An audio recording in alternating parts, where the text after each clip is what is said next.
एक समय की बात है, हिमालय की खाड़ी के किनारे एक छोटे से शांत गांव में राहुल नाम का एक युवा लड़का रहता था। राहुल अपने क्रोधी स्वभाव और चंचल मन के कारण गांव भर में प्रसिद्ध था। उसका मन हर समय विचारों से भरा रहता था।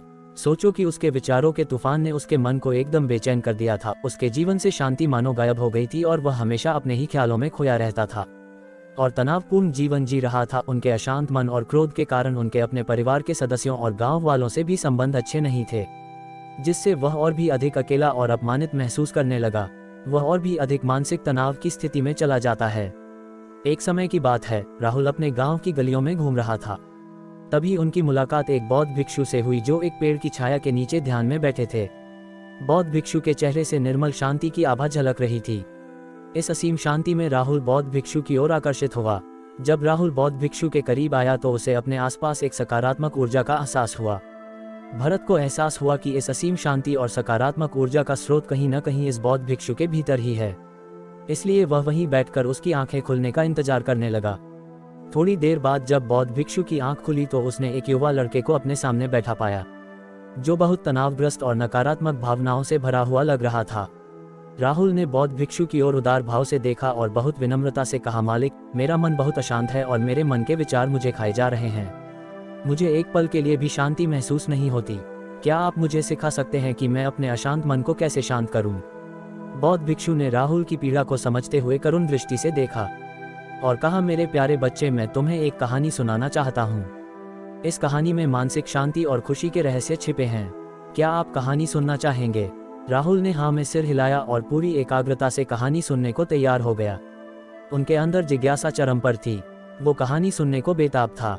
बहुत समय पहले की बात है, एक नगर में शक्ति नाम का एक आदमी रहता था। शक्ति बेहद महत्वाकांक्षी व्यक्ति थे और उन्हें हर काम में लोगों से मदद की जरूरत पड़ती थी। यदि उसे किसी से असफलता और बुराई सुनने को मिलती थी तो वह गहरी चिंता और तनाव में चला जाता था। उनका मानना था कि सफलता और भौतिक शक्तियां वांछित खुशी देंगी, लेकिन वह जितना सफलता और प्रशंसा के पीछे भागता था उतना ही मानसिक तनाव में डूबता जाता था। लेकिन अचानक शक्ति का सामना उस समय के मशहूर बौद्ध भिक्षु से हो गया, जिसका नाम महाकौशल था। महाकौशल अपने शिष्यों को ध्यान की शिक्षा देते थे और वह स्वयं एक बहुत ही ध्यानमग्न और प्रबुद्ध व्यक्ति थे।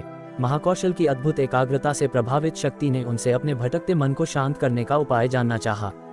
शक्ति ने कहा कि महंत, मैं हमेशा सफलता के पीछे भागता हूँ और लगातार अधिक हासिल करने की कोशिश करते हूँ, फिर भी मुझे कोई क्षणिक संतुष्टि या आत्मसंतुष्टि नहीं मिलती। इस निरंतर बेचैनी के बीच मैं शांति कैसे पा सकता हूँ? बौद्ध भिक्षु ने करुण दृष्टि से उसकी ओर देखा और उत्तर दिया, आपका मन एक अशांत नदी की तरह है जो हमेशा बहती रहती है। आप कभी भी शांत नहीं रह सकते। इसलिए इस अशांत मन को शांत करने के लिए आपको अपने विचारों को बिना किसी रुकावट के जाने देने की कला सीखनी होगी। शक्ति को आश्चर्य हुआ और उसने पूछा कि मैं अपने विचारों को कैसे जाने दूं? आखिर मैं भी तो अपनी इच्छाओं और महत्वाकांक्षाओं से बंधा हुआ हूं। यह सुनकर बौद्ध भिक्षु मुस्कुरा दिए।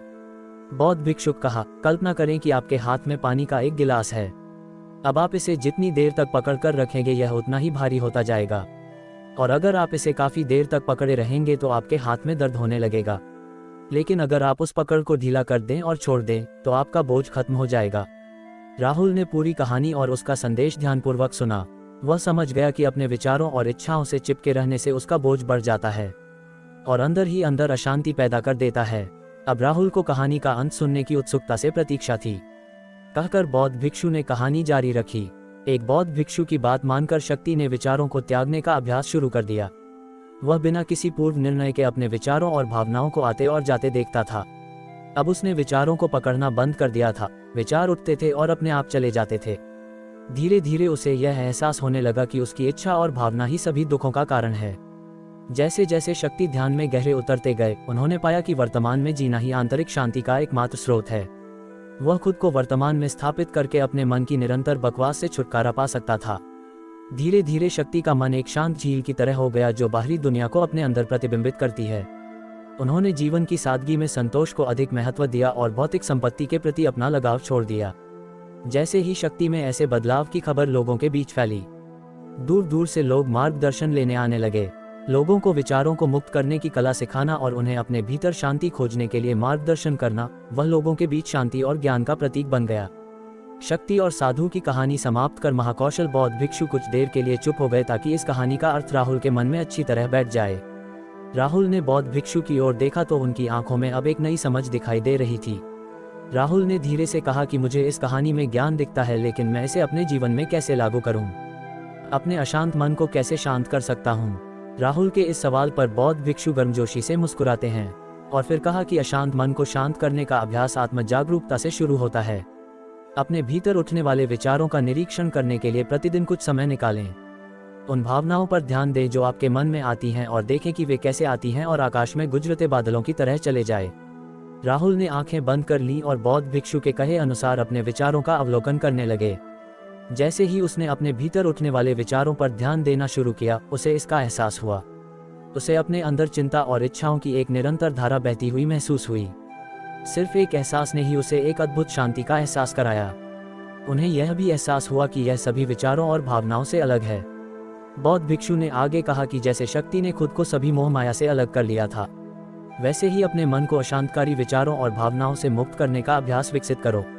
बिना किसी पूर्वाग्रह के विचार को वैसे ही स्वीकार करें जैसे वह आता है, और फिर धीरे धीरे उन्हें जाने दें और अपना ध्यान वर्तमान क्षण पर केंद्रित करें। लेकिन राहुल ने टोकते हुए कहा कि अगर विचार और भावनाएं इतनी मजबूत हैं तो क्या होगा? बौद्ध भिक्षु ने कहा, यह बना रहता है और मन को छोड़ने से इनकार करता है। बौद्ध भिक्षु ने राहुल की बात से सहमति जताते हुए सिर हिलाया और कहा, ऐसे कई मौके आएंगे जब आपके मन में सवालों का बवंडर चल रहा होगा। जब आपका दिमाग आपकी बात ही नहीं सुनेगा तो ऐसे में आपको अपनी सांसों की ताकत पर विश्वास करना होगा।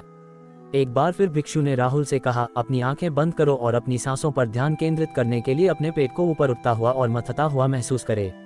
बौद्ध भिक्षु ने बताया कि जब भी आपका मन अशांत हो तो तुरंत अपनी सांसों पर लौट आएं। सांस की वाद्य गति आपको तुरंत वर्तमान के चरणों में वापस खींच लेगी और आपको शांति का अनुभव कराएंगी। एक बौद्ध भिक्षु के निर्देशानुसार आने और जाने वाली सांसों पर ध्यान केंद्रित करने का प्रयास करें। इस छोटे से व्यायाम से उन्हें मानसिक शांति का अनुभव हुआ।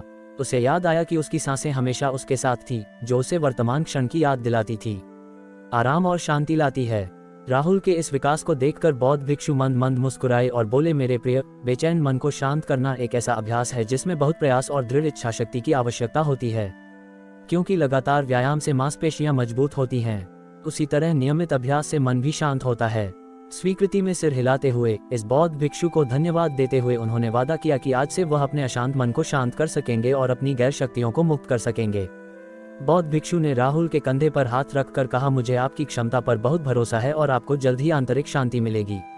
लेकिन याद रखें कि यह आसान नहीं होगा, लेकिन अगर आप दृढ़ इच्छा शक्ति और खुले दिल से प्रयास करेंगे तो आप निश्चित रूप से वह शांति पालेंगे जो आपके अंदर है। उस दिन से राहुल अपने अशांत मन को शांत करने का प्रयास करने लगा और हर दिन ध्यान करने के लिए एक अलग समय निर्धारित किया। उसने अपने मन में उठने वाले विचारों को बिना किसी रोक टोक के जाने दिया और अपनी सांसों के जरिए खुद को वर्तमान में बनाए रखने की कोशिश की। समय के साथ अभ्यास करते हुए राहुल को अपने अंदर शांति का अनुभव हुआ। जैसे जैसे समय बीतता गया, राहुल को ज्ञान और शांति का स्रोत कहा जाने लगा। जैसे जैसे समय बीतता गया, भरत को ज्ञान और शांति का स्रोत कहा जाने लगा। ग्रामीण अपने अशांत मन को शांत करने के लिए राहुल के पास आने लगे। बौद्ध भिक्षुओं के शिक्षक दूसरों की मदद करते समय आत्म जागरूकता की शक्ति साझा करते हैं। बौद्ध भिक्षु आंतरिक शांति पाने की शिक्षा देते हैं। इसके साथ ही उन्होंने अपनी सांसों पर ध्यान देने और अपने विचारों को मुक्त करने की कला भी सिखाई। ऐसे निवासियों का विकास हुआ और उन्हें मन की अमूल्य शांति मिली। बौद्ध भिक्षु की शिक्षाओं और राहुल द्वारा संचालित अभ्यास के माध्यम से विचारों को त्यागने और वर्तमान में जीने की कला दूर दूर तक फैल गई। उन्होंने कई लोगों की जिंदगी बदल दी और जैसे जैसे समय बीतता गया, उनकी जिंदगी और भी बदलती गई। राहुल का शांत प्रभाव उसके गांव की सीमाओं से परे तक फैला हुआ था। आसपास के गांवों और शहरों से लोग राहुल के परिवर्तन की कहानी सुनते थे, उनसे सलाह लेने आते हैं। मन के बोझ तले दबे लोगों के लिए राहुल आशा की किरण बन गया। राहुल की शिक्षाएं केवल ध्यान और प्रवचन तक ही सीमित नहीं थीं, बल्कि वह रोजमर्रा के काम जागरूकता के साथ करने पर ज्यादा जोर देते थे। वह लोगों को अपनी भावनाओं के प्रति जागरूक रहने की याद दिलाते थे।